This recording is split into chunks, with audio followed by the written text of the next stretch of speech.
All right, that was the transpose key. Let's play the original for those who didn't see the first video.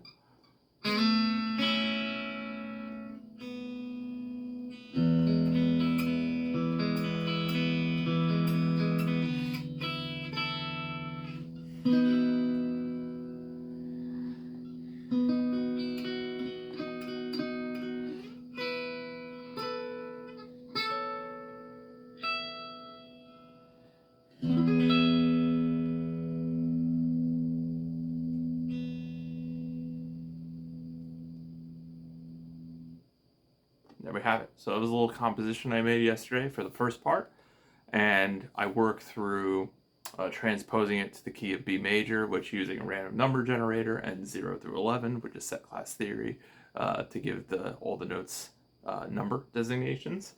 Random number generator set 11, so okay, let's transpose it to B major and work the first decisions of that on the spot.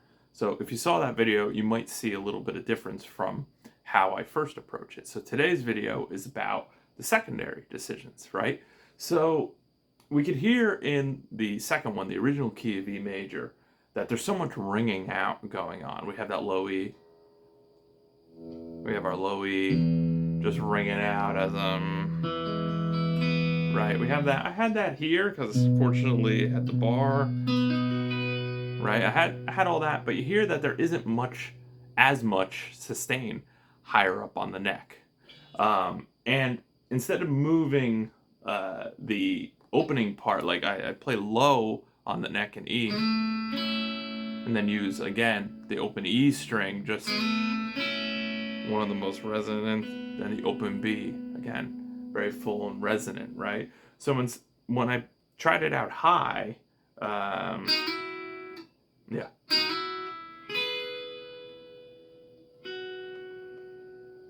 Even if I do it, let's do it with the bar. I wasn't impressed with the sustain.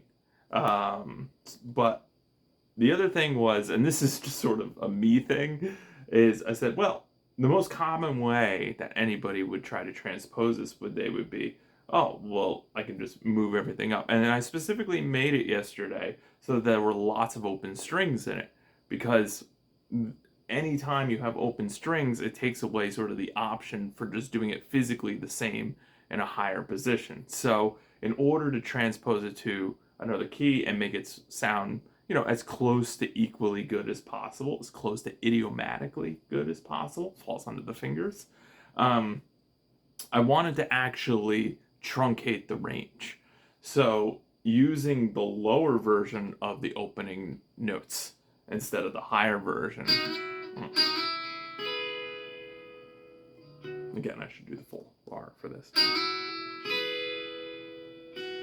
I just felt it does, I will say, sort of the note range there really does remind me of the opening, but I really enjoyed it in the lower part, and I feel like it gave this transposition version, this arrangement in B major, its own character. And I think that this is just an artistic thing, but I think it's ultimately more important. It makes it special. And really my goal when I'm making an arrangement or a transposition is to sort of make a convincing enough argument through the choices that it should have been in B major to begin with. So just very nice. And then use a Holdsworth style stretch to touch the F sharp without, so I actually had this F sharp sustaining all the way until the very moment that I picked that. And I tend to like this level of virtuosity, and in classical guitar playing, this stuff is highly encouraged, and I like to take it into my electric playing. So I felt that was better than and just coming off the G sharp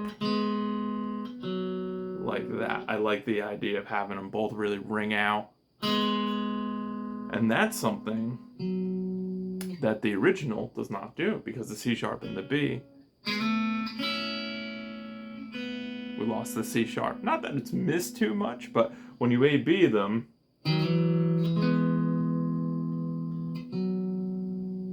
it's just nice having sort of the dual sustain into the connection like that. originally, as I was working through it a little bit earlier today, I was doing a slide, but of course, squeaky even on a clean chain. These are brand new strings, so super squeaky, not coated or anything.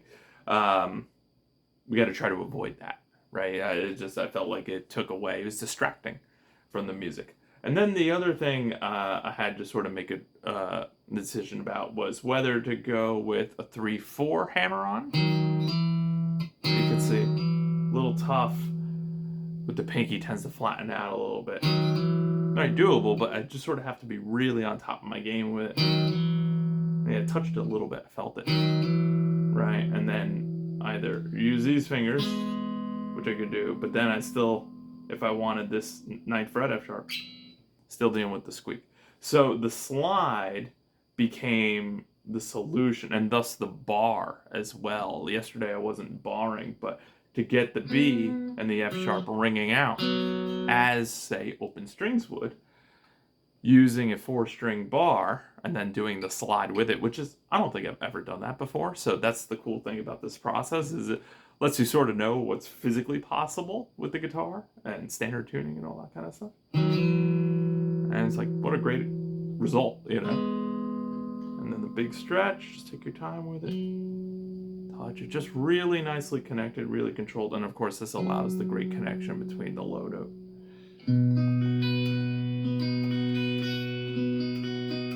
Right, then I had to curl the pinky enough here, but using the same cross string voicing from the first one, like that, going. As I said yesterday, I got lucky with this key to be able to have that option. Yeah, and then the ending, the only difference was I was able to pick the note. Yesterday I was even experimenting with the harmonic in the original key. But and then pick that finger up, which we don't hear, replace those. Then you get that, and then we get the Napoleon Cost style voicing with the open B over Z. He tended to do it with like an E minor, like that. I played one of his funeral marches. It's like a 10-minute long piece. That's how it ended. I always thought it was the coolest voicing of the chord because I'd never seen it before. But, you know, to sort of get that similar effect, the harmonic was sort of the obvious choice for the sustain, allow me to move the hand and play the B major. And then the final one, like in the original, I go, and then the last note is actually that open B to show off the cost voicing. So all that stuff is ringing through, right? So obviously I can't do that with a bar chord, with a full 6-string bar chord. So my choices were pick the F sharp here. It's still the same relationship from the top melody note, but I then and then I was actually even trying something like this. Not bad, but I didn't like hearing the note go away. Here, it's in there. And say, well, that's a little. You could still hear it go away. I didn't like that. So instead, I opted with a very light middle finger tap, because when I was doing the index finger, it was a little tougher to control. So I went with a middle finger tap on the bass note to sort of replace the bass and just ever so slightly give it a slight vibrato. And then you can't take it off because you'll hear the tonic again. So I want to end with a 5, and then I use the pinky as a mute. And so these technical choices all became part of the overall result of making a successful arrangement. Now, if this is something you want to be able to do, you want to have this ability, you want to have a good time doing it, you want to be able to explore the neck freely, please feel free to send me a message. Thank you.